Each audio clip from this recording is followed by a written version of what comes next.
मध्य प्रदेश और छत्तीसगढ़ की अहम खबरों का मुख्य खबर के साथ। मध्य प्रदेश के दतिया में कलेक्टर स्वप्निल वानखेड़े के निर्देश पर दतिया जिले की खाद्य दुकानों पर वन टाइम छापेमारी की गई, जिसमें दतिया, सेमरा, भांडेर, इंदरगढ़ और बडौनी प्रमुख थे।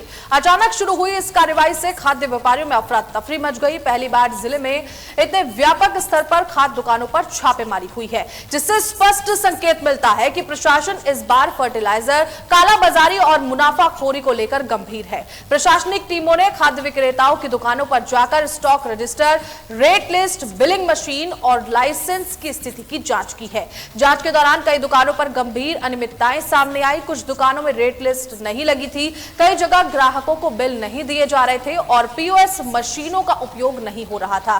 कलेक्टर स्वप्निल वानखेड़े ने स्पष्ट कहा है कि जिले में किसी भी प्रकार की कालाबाजारी, स्टॉक होल्डिंग या फिर अधिक दर वसूली को बर्दाश्त तो नहीं किया जाएगा।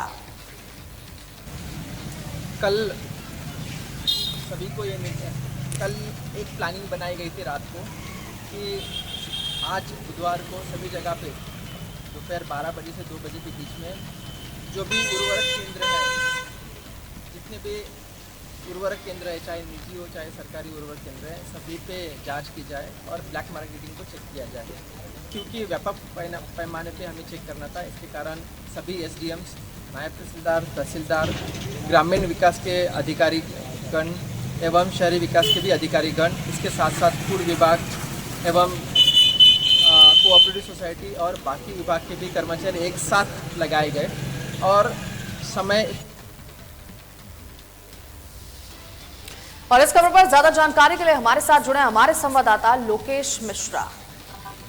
लोकेश, क्या कुछ खास जानकारी मिल रही है? जिस तरीके से देखिए कि एकदम से कार्रवाई की गई है और वन टाइम एक ही समय में कितनी जगह पर यह छापेमारी की गई है, क्या कुछ खास जानकारी मिल रही है?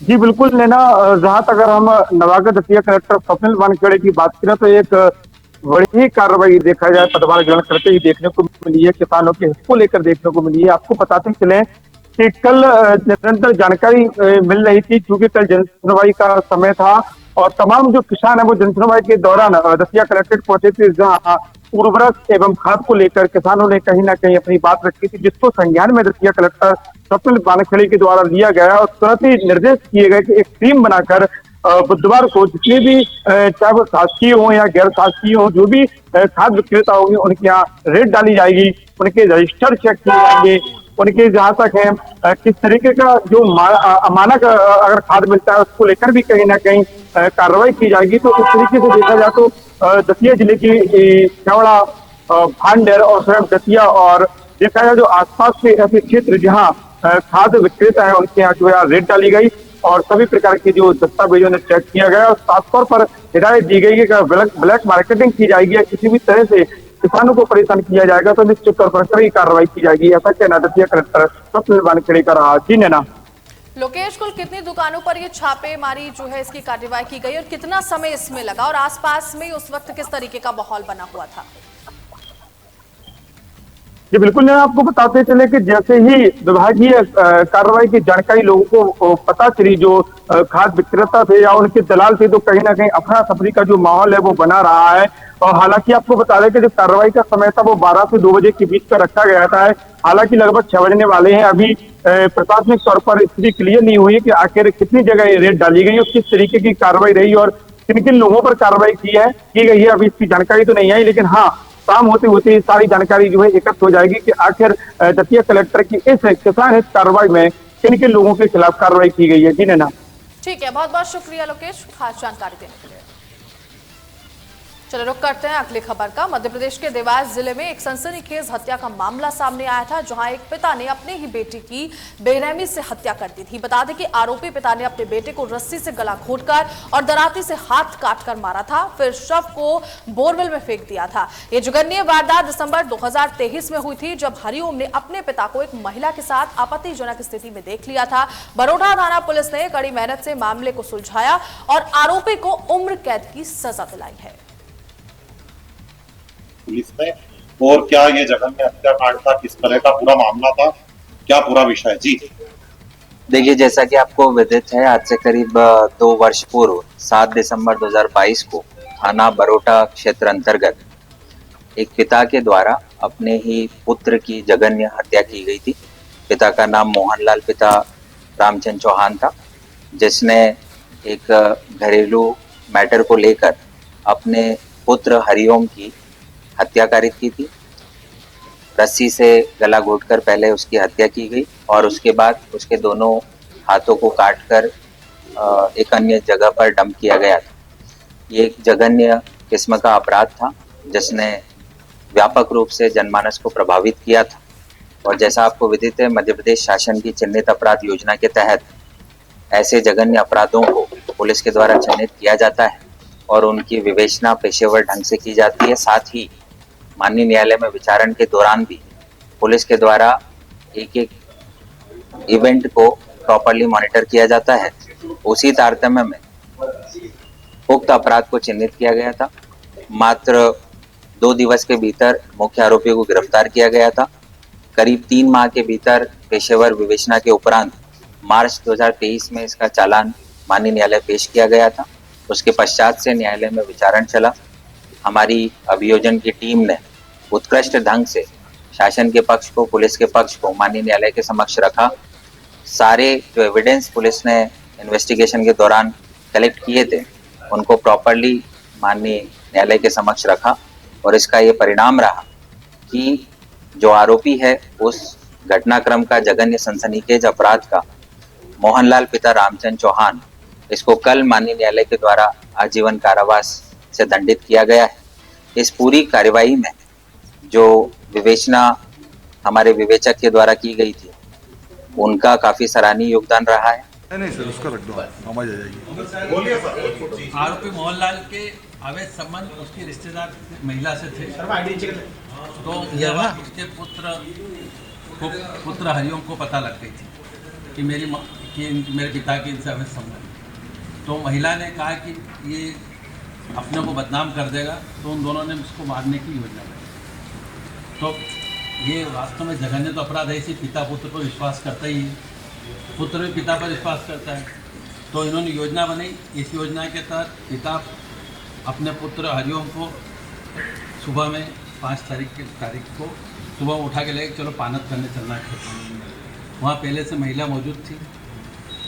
उन दोनों ने मिलकर के गले में रस्सी का फंदा डाल करके उसकी हत्या कर दी। अब आरोपी ने सोचा कि इसको लाश को कैसे ठिकाने लगाए, तो उसको ये पता लगा कि यहाँ एक होल है खेत के पास। तो उससे पहले लड़के के दोनों हाथ काटे और होल में डाले। होल में डालने के पश्चात कुछ हलचल हुई तो उसको लगा कि कोई लोग आ गए, तो लाश को वहीं कचरे में, झाड़ियों में छिपा करके और आगे घर आ करके फिर महिला को फ़ोन किया कि मैंने जिससे मध्य प्रदेश के मंडीदीप में हिंदू समाज ने पुलिस के खिलाफ जन आक्रोश रैली निकाली। बता दें कि 6 जून को 2 समुदाय के बीच हुए विवाद में गौ सेवक अजय मालवीय पर धारदार हथियारों से हमला हुआ था, जिसमें उन्हें 80 से ज्यादा टाके आए। हिंदू समाज का आरोप है कि पुलिस ने इस मामले में आरोपियों को बचाने की कोशिश की है। हजारों की संख्या में लोग गला मंडी से थाने तक पहुंचे और मांगों का ज्ञापन सौंपा है। मध्य प्रदेश के उमरिया जिले में जमीनी विवाद ने खौफनाक रूप ले लिया। बता दें कि चंदिया थाना क्षेत्र में 15 से 16 लोगों ने प्रमोद तिवारी और उनके भाई सच्चिदानंद पर लाठी, हॉकी और कुल्हाड़ी से हमला कर दिया। इस हमले में प्रमोद का पैर टूट गया और सच्चिदानंद का हाथ फ्रैक्चर हुआ है, जिसके बाद पुलिस ने दोनों पक्षों पर एक जैसी धाराओं में मुकदमा दर्ज किया है, जिसमें बीजेपी पार्षद वंदना बारी के पति पर भी एफआईआर दर्ज हुई है। पीड़ितों का आरोप है कि पुलिस पर राजनीतिक दबाव के चलते ये कार्रवाई हुई है।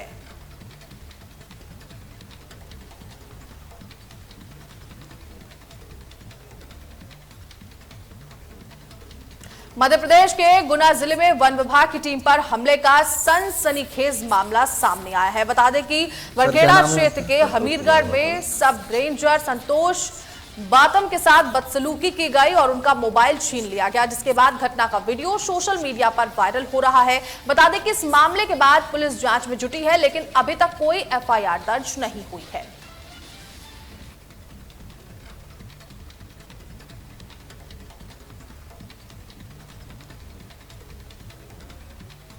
मध्य प्रदेश के देवास में जिला जेल परिसर के शासकीय आवासों में बड़ी चोरी की वारदात ने हड़कंप मचा दिया। बीती रात अज्ञात चोरों ने 4 मकानों में सेंध लगाकर करीब 15 लाख रुपए के जेवर और नकदी लूट ली। चोरों ने सुनसान मकानों को निशाना बनाया। बता दें कि सूचना मिलते ही पुलिस ने मौके पर पहुंचकर जांच शुरू कर दी है। सर बताइए सर, जिला जेल परिसर के शासकीय क्वार्टर में लाखों रुपए की चोरी की घटना को अंजाम दिया गया। सर क्या कहना चाहेंगे इस विषय पर? हाँ, जेल के 4 क्वार्टर्स में, सरकार के क्वार्टर्स में चोरी हुई है। ये कल रात की घटना है और इसकी इन लोगों ने विजिलेंस रिपोर्ट करवाई है। दरवाजा थाने पर जांच चल रही है। सर हाल ही में एक वीडियो भी वायरल हुआ था यहाँ पर, उसमें भी जो है लापरवाही थी और अब भी सर बड़ी घटना जेल परिसर के जस्ट पास में। तो कहीं सर सिस्टम पर सवाल खड़े हो रहे सर। लापरवाही कहना तो गलत है, क्योंकि बाहर तो जवान तो है ही नहीं ना कोई की। बाहर जब गार्ड उपलब्ध ही नहीं है, कोई जवान ही नहीं है, तो क्या बोल सकते हैं। वो बाहर परिसर में है, वो परिसर जेल परिसर है ना ये। हाँ पर अच्छा सर ये बताइए कि चोर कहाँ से घुसे थे अंदर? बाहर बहुत जगह है घुसने के लायक। तो दीवार ही नहीं, वाल टूटी हुई है, पूरी वाल टूटी हुई है। दीवार टूटी हुई है। क्वार्टरों के पीछे की दीवारें भी टूटी हुई है। क्वार्टरों की जर्जर हालत हो रही है।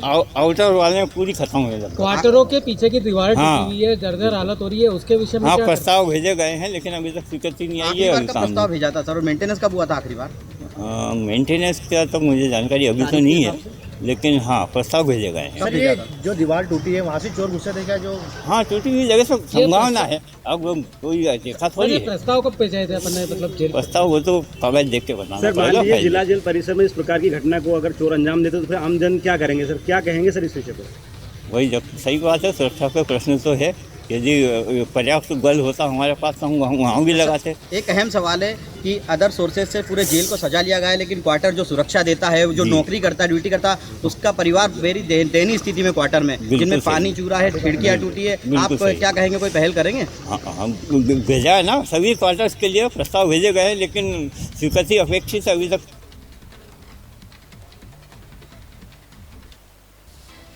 छत्तीसगढ़ के रायपुर में एक भीषण सड़क हादसे में बस और ट्रक की जोरदार टक्कर में 3 लोगों की मौके पर ही मौत हो गई, जिसमें एक महिला भी शामिल है। बता दें कि इस हादसे में कई यात्री गंभीर रूप से घायल हुए हैं, जिन्हें मेकारा अस्पताल में भर्ती कराया गया है। हादसा इतना भयानक था कि पूरी बस के परखच्चे उड़ गए।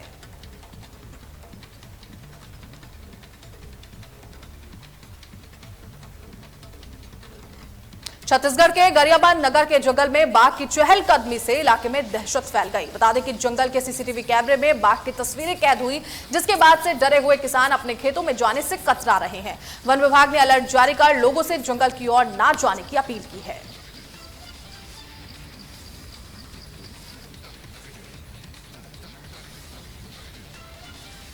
छत्तीसगढ़ में रायगढ़ के प्रेमनगर गांव में आंगनबाड़ी केंद्र कब्रगाह बन चुका है, जहां जर्जर दीवारें और ढहने की कगार पर खड़ा भवन बच्चों की जान से खिलवाड़ कर रहा है। बता दें कि ग्रामीणों और कार्यकर्ताओं की बार-बार शिकायत के बावजूद प्रशासन ने कोई कदम नहीं उठाया है, जिसकी वजह से बच्चे मजबूरी में सामुदायिक भवन में पढ़ने को मजबूर हैं।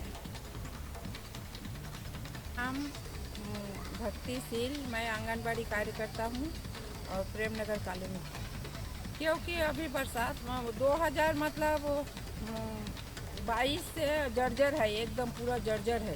उसी समय से आंगनबाड़ी केंद्र हम लोग सामुदायिक भवन में चला रहे हैं। हाँ, हम लोग 2 बार दे चुके हैं और सरपंच सचिव भी उसमें साइन वगैरह करके भी दिए हैं। अधिकारी लोग पर्पस में है, बोल रहे हैं कि तुम लोगों का आंगनबाड़ी वाला पर्पस में चल रहा है, आगे बढ़ा दिया हम। सामुदायिक भवन में ऐसे दिक्कत तो मतलब पूरा उस गाँव वाले का सामान भरा हुआ है, उसमें बीच में थोड़ा सा जगह मतलब साफ सुथरा करके उसमें बच्चे लोगों को बैठाती हूँ और वही आंगनबाड़ी केंद्र संचालित कर रही हूँ।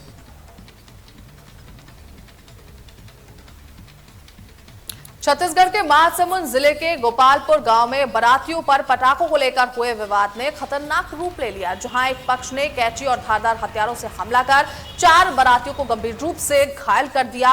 वहीं घायलों को प्राथमिक उपचार के बाद अस्पताल भेजा गया। सूचना पर पहुंची पुलिस मामले की जांच में जुटी हुई है।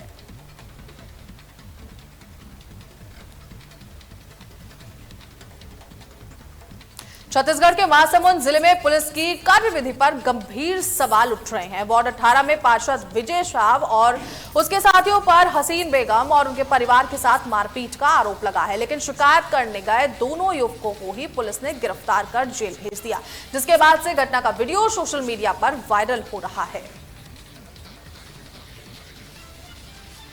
पटेल, क्या मामले को लेकर आप यहाँ मेरे लड़के को प्रेम पटेल को घर से निकले और 4 लड़के पार्षद के लड़के थे और 3 जने और लड़के थे, उनका नाम भी पता है मुझे। एक था कृष्णकांत, दूसरा बंटी चौबे या बंटी चौबे और एक का नाम डोमेन पर है। क्या नाम है आप?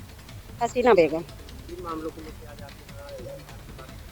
हमारे बच्चे को आ रहा था और रास्ते पे रोक के और बहुत मारा। उसके बाद हम वहाँ थाना गए रिपोर्ट लिखाने, तो हमको बैठा के रख दिए 11 बजे रात तक के, डॉक्टरी मुलाजा कराएंगे करके रिपोर्ट नहीं लिखे। विजय साहब को फोन करके बुलाया गया, विजय साहब वहाँ लड़के लोग को आके फिर मारपीट किया और मेरे बच्चों को गलत धारा में फंसाया गया है। क्या नाम है आपके? शकील अली।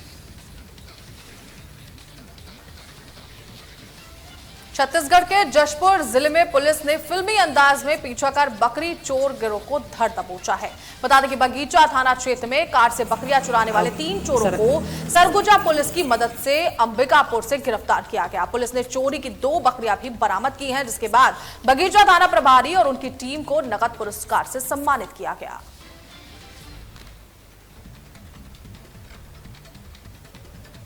के रहने वाले सुरेश तिग्गा ने थाने आकर रिपोर्ट दर्ज कराई थी कि 29 जून शाम को वो अपने बकरियों को घर से कुछ दूरी पर चरा रहा था। लगभग दोपहर 3 बजे कुछ व्यक्ति ग्रे कलर की कार में आए, जिसमें 5 व्यक्ति सवार थे और उन्होंने उसके 2 बकरी और खस्सी को कार में चढ़ाकर ले गए। ये आरोपी सभी अंबिकापुर की ओर भाग रहे थे, जिन्हें साइबर सेल जशपुर की मदद से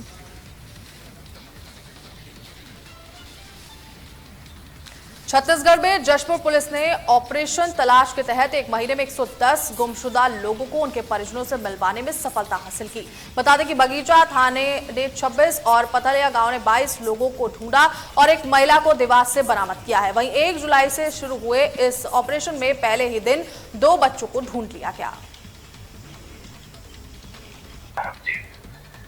मिसिंग पर्सन को लेकर छत्तीसगढ़ पुलिस के द्वारा पिछले 1 महीने से ऑपरेशन तलाश चलाया जा रहा था। इस ऑपरेशन तलाश के तहत जशपुर पुलिस ने भी 1 महीने में जो 399 लोग हमारे जिले से जो गुमे हुए हैं, 2000 से लेकर अभी तक 2000 से लेकर 2025 के 399 में से 110 लोगों को पिछले 30 दिनों में जशपुर पुलिस के द्वारा ढूंढ निकालने में सफलता मिली और इसमें हमारी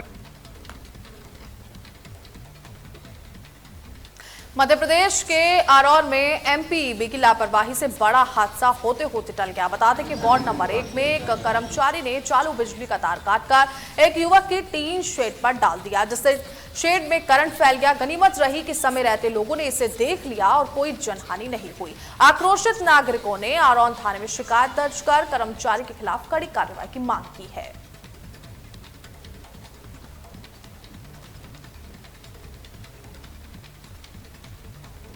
मध्य प्रदेश और छत्तीसगढ़ की अहम खबरों में फिलहाल इतना ही। खबरों को देखने के लिए बने रहे तहलका डिजिटल के साथ। नमस्कार।